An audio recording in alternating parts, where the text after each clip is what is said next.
Selamat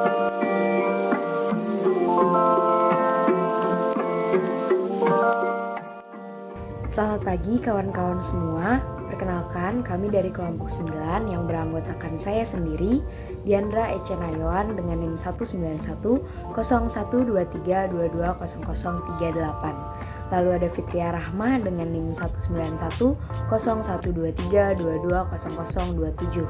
Ada Harum Puspahayati dengan NIM 1910123220031 dan juga ada Malinda Salsabila dengan NIM 1910123220026. Kami akan mempresentasikan tentang perkembangan moral dan implementasinya dalam belajar dan pembelajaran. Jadi kita akan membahas tentang apa itu perkembangan moral, mengapa perkembangan moral penting, bagaimana proses perkembangan moral, lalu akan ada juga pemaparan tentang teori perkembangan moral menurut Kohlberg, dan terakhir kita akan mengetahui bagaimana implementasi perkembangan moral di dalam proses pembelajaran. Baik, kita akan masuk ke pembahasan yang pertama, yaitu pengertian perkembangan moral.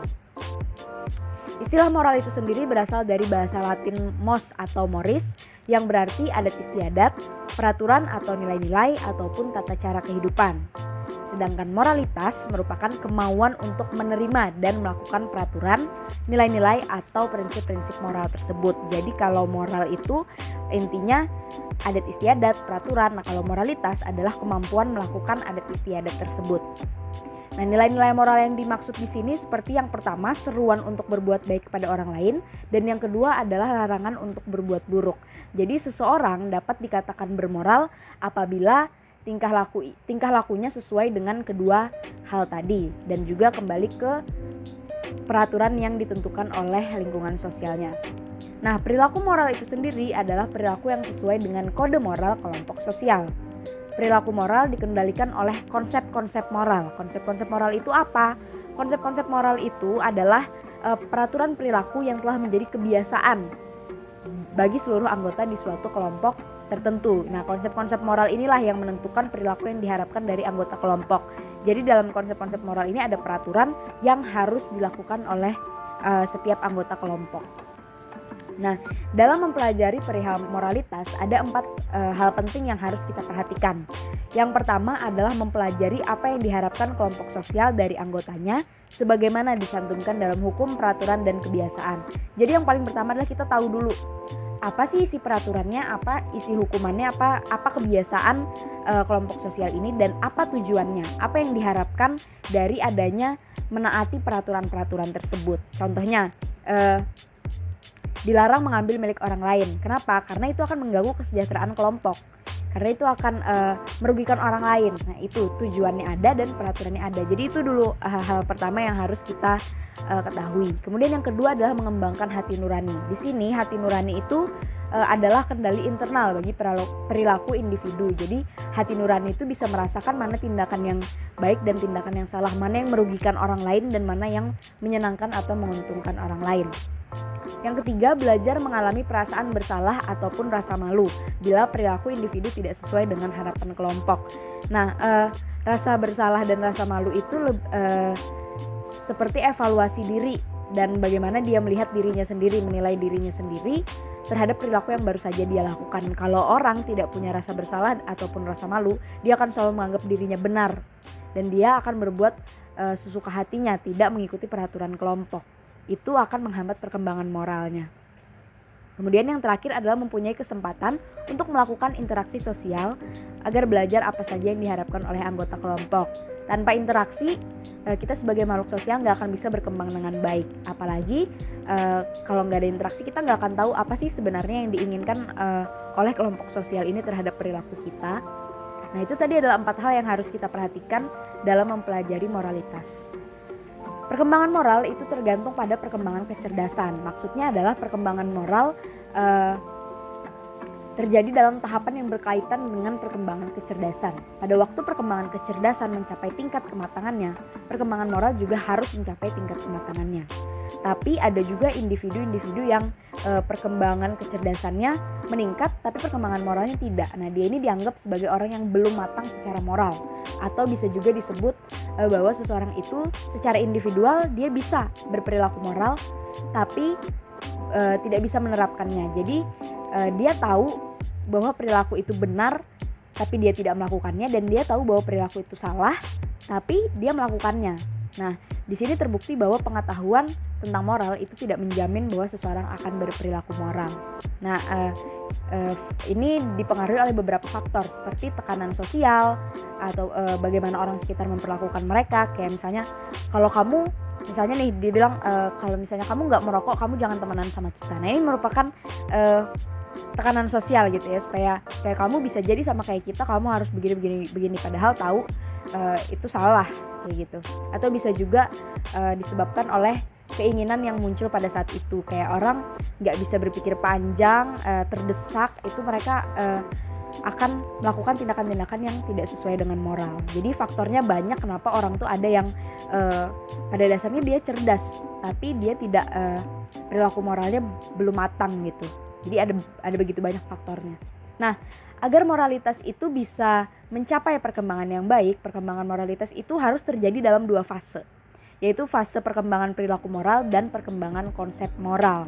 Nah, untuk yang perkembangan perilaku moral akan dijelaskan pada subbab selanjutnya, dan di sini saya akan menjelaskan tentang fase yang kedua, yaitu perkembangan konsep moral. Nah, konsep moral ini adalah prinsip benar atau salah dalam bentuk abstrak ataupun verbal. Jadi di sini konsep moral ini kita harus tahu dulu tindakan mana yang benar dan tindakan mana yang salah.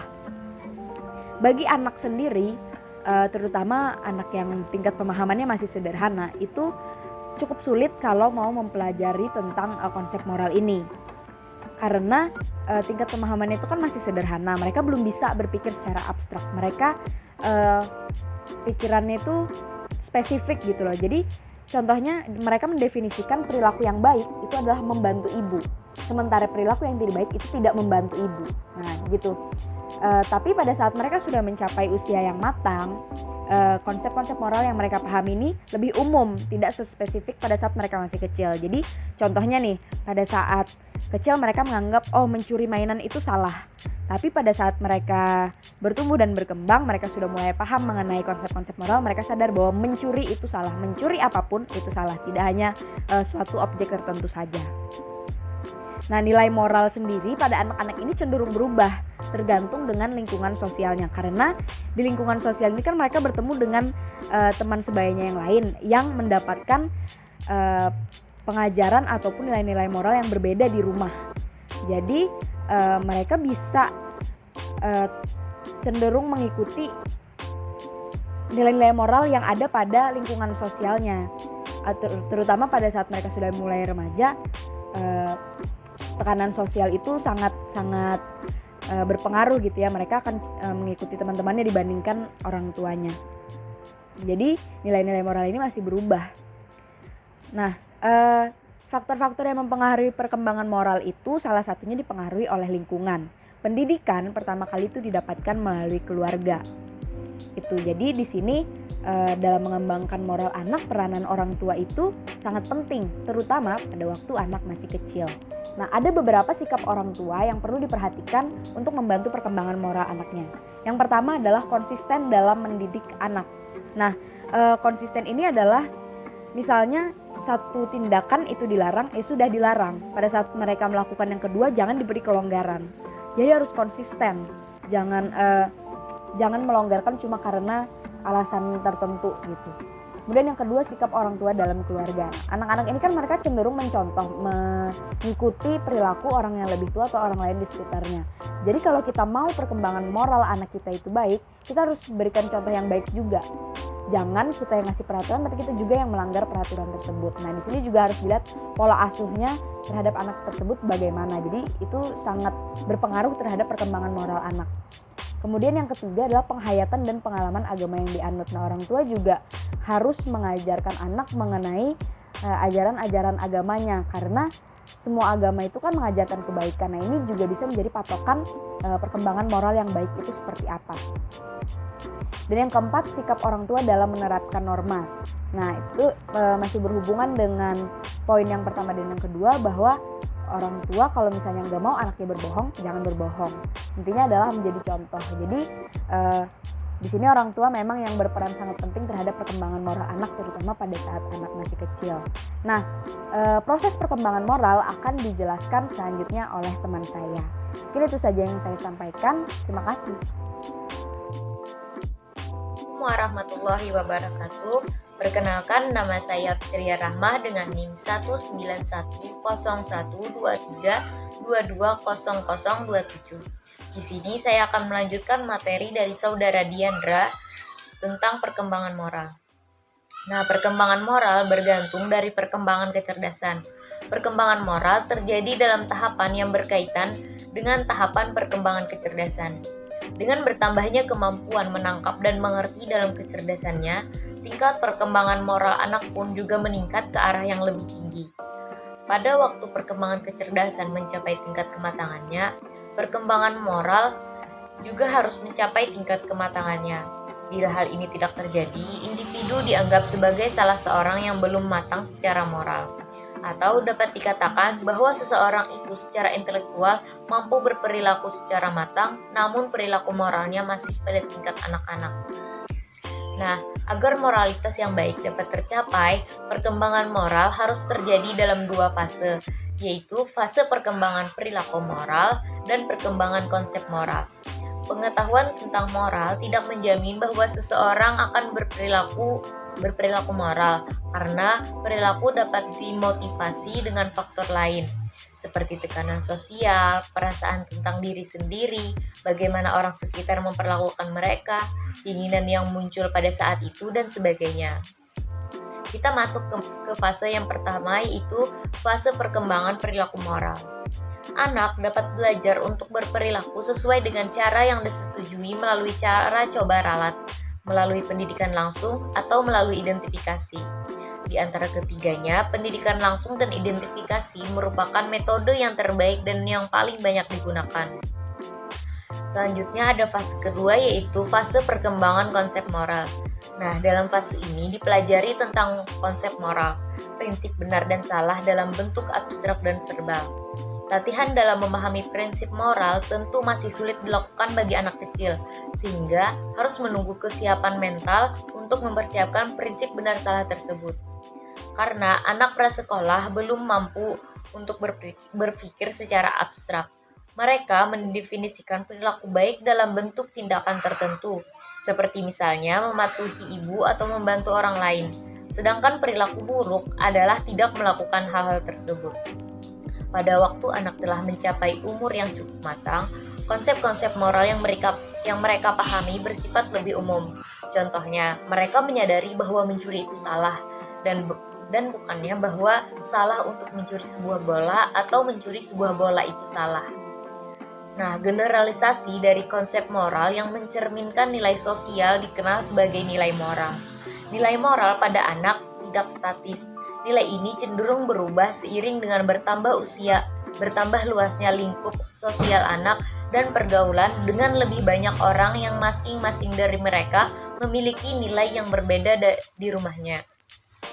Tetapi, pada waktu anak telah memasuki masa remaja, kode moralnya sudah mulai terbentuk, walaupun masih akan berubah bila harus tunduk pada tekanan sosial yang kuat. Adapun faktor-faktor yang mempengaruhi perkembangan moral, salah satunya dipengaruhi oleh lingkungan. Anak memperoleh nilai-nilai moral dan lingkungan dan orang tuanya. Dia belajar untuk mengenal nilai-nilai sesuai dengan nilai-nilai ini. Dalam mengembangkan nilai moral anak, peranan orang tua sangatlah penting, terutama pada waktu anak masih kecil. Beberapa sikap orang tua yang perlu diperhatikan sehubungan dengan perkembangan moral anak diantaranya adalah konsisten dalam mendidik anak.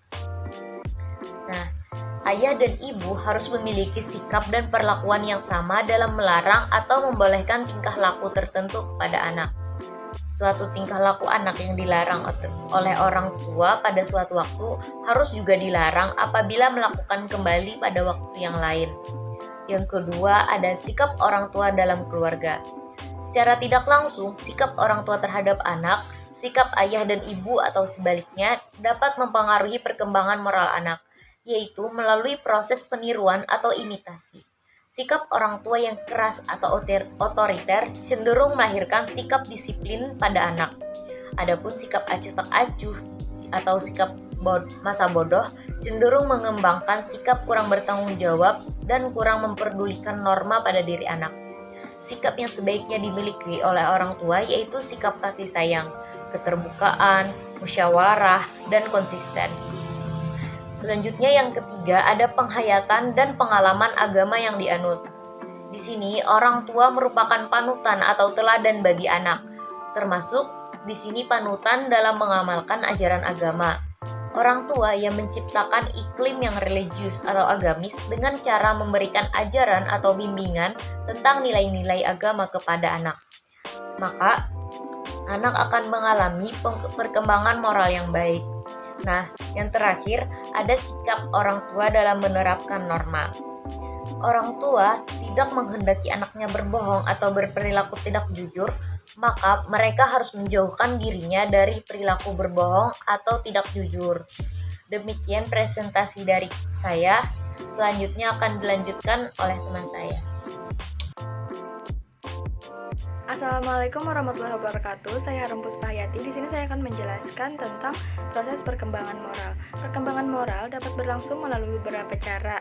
Yang pertama ada belajar dengan cara coba ralat atau trial and error. Bila anak belajar untuk bersikap sesuai dengan apa yang diterima sosial oleh masyarakat dengan cara trial and error, mereka melakukannya dengan mencoba suatu pola perilaku untuk melihat apakah itu memenuhi standar sosial dan memperoleh persetujuan sosial.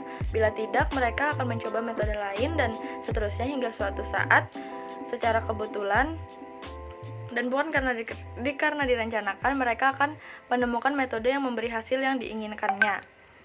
Dan yang kedua ada pendidikan langsung. Pendidikan langsung yaitu melalui penanaman pengertian tentang tingkah laku yang benar, salah, atau baik, buruk. Dalam belajar berperilaku sesuai dengan tuntutan masyarakat, anak pertama-tama harus belajar memberi reaksi tertentu yang tepat dalam situasi tertentu juga. Ini mereka lakukan dengan memenuhi peraturan yang diberikan orang tua dan orang lain yang berwenang. Yang ketiga ada identifikasi. Identifikasi sendiri merupakan proses meniru penampilan atau tingkah laku seorang yang menjadi idolanya. Nah, misalkan anak ini mengidolakan artis atau seseorang, dia pasti akan mengikuti atau meniru pola perilaku seperti idolanya tersebut, entah itu cara berpakaiannya atau cara berperilakunya, dan itu dilakukan bukan tanpa tekanan. Jadi mereka melakukannya tanpa tekanan dan mereka melakukannya dengan senang hati seperti itu. Dan juga saya akan menjelaskan tentang teori perkembangan moral menurut Kohlberg. Dalam kategori perkembangan moral, Kohlberg mengemukakan 3 tingkat dengan 6 tahap perkembangan moral, yaitu yang pertama tingkat 1 ada prakonvensional. Pada tingkat ini aturan moral dibuat berdasarkan otoritas. Anak tidak akan melanggar aturan moral karena takut ancaman atau hukuman dari otoritas tersebut. Tingkat ini dibagi menjadi 2, yaitu yang pertama ada tahap orientasi terhadap kepatuhan dan hukuman. Pada tahap ini juga anak hanya mengetahui bahwa aturan-aturan ini ditentukan oleh adanya kekuasaan yang tidak bisa diganggu-gugat. Dan yang kedua ada tahap relativistik hedonisme. Pada tahap ini anak tidak lagi secara mutlak tergantung pada aturan yang ada di luar dirinya yang ditentukan orang lain yang memiliki otoritas. Dan ada tingkat kedua yaitu konfesional. Pada tingkat ini anak mematuhi aturan yang dibuat bersama agar diterima dalam kelompoknya. Tingkat ini juga terdiri dari 2 tahap, yaitu tahap yang pertama ada tahap orientasi mengenai anak yang baik. Pada tahap ini anak mulai memperlihatkan orientasi perbuatan yang dapat dinilai baik atau tidak baik oleh orang lain atau masyarakat. Sesuatu dikatakan baik dan benar dan apabila sikap dan perilakunya dapat diterima oleh orang lain atau masyarakat. Dan yang kedua ada tahap mempertahankan norma sosial dan otoritas. Pada tahap ini anak akan menunjukkan perbuatan baik dan benar bukan hanya agar dapat diterima oleh lingkungan masyarakat di sekitarnya, tetapi juga bertujuan agar dapat ikut mempertahankan aturan dan norma atau nilai sosial yang ada sebagai kewajiban dan tanggung jawabnya. untuk melaksanakan aturan yang ada. Mungkin itu saja yang bisa saya jelaskan. Selanjutnya akan dijelaskan oleh teman saya. Terima kasih. Assalamualaikum warahmatullahi wabarakatuh. Saya Malida Salsabila akan melanjutkan penjelasan dari teman saya. Yang ketiga ada tahap ketiga atau pasca konvensional. Pada tingkat ini anak mematuhi aturan untuk menghindari hukuman kata hatinya. Tingkat ini juga terdiri dari 2 tahap, yaitu yang pertama tahap orientasi terhadap perjanjian antara dirinya dengan lingkungan sosial, yaitu ada hubungan timbal balik antara dirinya dengan lingkungan sosial dan masyarakat. Seseorang menaati aturan sebagai kewajiban dan tanggung jawab dirinya untuk menjaga keserasian hidup bermasyarakat. Dan yang kedua ada tahap universal. Selain ada norma pribadi yang bersifat subjektif, ada juga norma etik seperti baik atau buruk dan benar atau salah, yang bersifat universal sebagai sumber menentukan sesuatu perbuatan yang berhubungan dengan moralitas.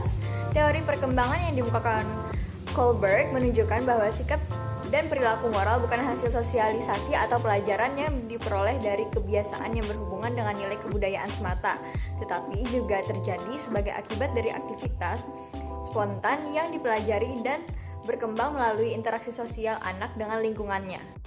Selanjutnya ada bagian D, implementasi perkembangan moral dalam belajar. Dari ketiga pembahasan di atas, perkembangan moral dapat dikaitkan dengan pendidikan karakter. Pendidikan karakter juga merupakan salah satu aspek penting dalam dunia belajar dan pembelajaran.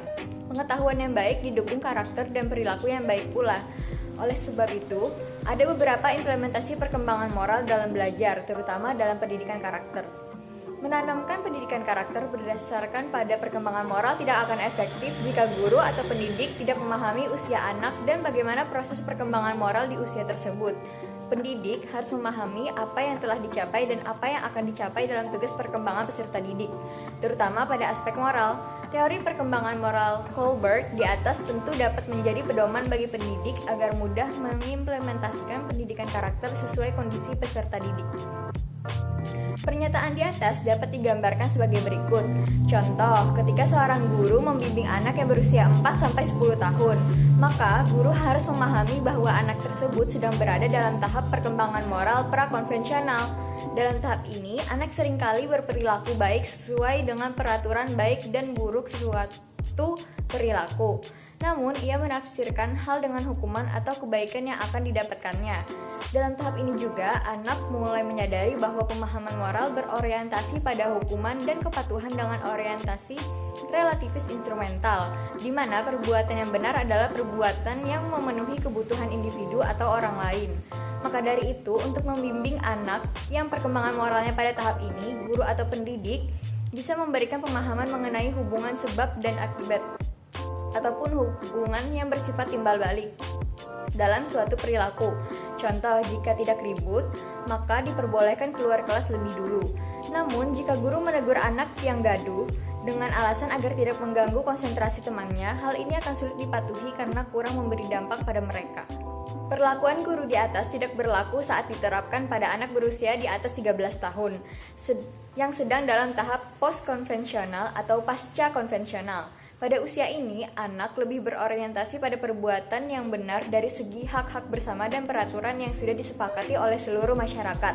Maka dalam menekankan setiap aturan pada kelompok usia ini dapat dilakukan dengan menanamkan kesadaran tentang nilai-nilai dan pendapat pribadi terhadap suatu perilaku. Contoh di atas, guru harus membangun pemahaman tentang pentingnya menciptakan suasana tenang di kelas untuk mendukung konsentrasi dalam proses belajar dan mengajar. Selain pendidik harus memahami tahapan perkembangan moral, pendidik seperti orang tua, guru, teman sebaya, idola, atau public figure hendaknya menjadi teladan atau contoh dalam berperilaku yang baik dan mengandung nilai-nilai moral. Kesimpulan dari presentasi kami hari ini adalah perilaku moral adalah perilaku yang memenuhi norma-norma di tempat individu tersebut ditempatkan. Dalam perkembangan moralitas terdapat 4 hal pokok yang harus dipelajari, yaitu belajar apa yang diharapkan kelompok sosial dari anggotanya seperti yang dinyatakan dalam hukum peraturan atau kebiasaan, belajar mengembangkan hati nurani, belajar memiliki rasa bersalah atau rasa malu saat melakukan perilaku negatif, dan belajar untuk berinteraksi dengan lingkungan sosialnya. Perkembangan moral dapat dipelajari dengan beberapa metode, yaitu pendidikan langsung, identifikasi, dan belajar dengan coba ralat. Perkembangan moral dikaitkan dengan perkembangan kecerdasan yang terjadi dalam 3 tingkat dan 6 tahap menurut Kohlberg. Implementasi perkembangan moral dalam proses belajar adalah dengan memahami pada tingkat mana perkembangan moral individu di usia tersebut. Sekian yang dapat kami sampaikan. Wassalamualaikum warahmatullahi wabarakatuh.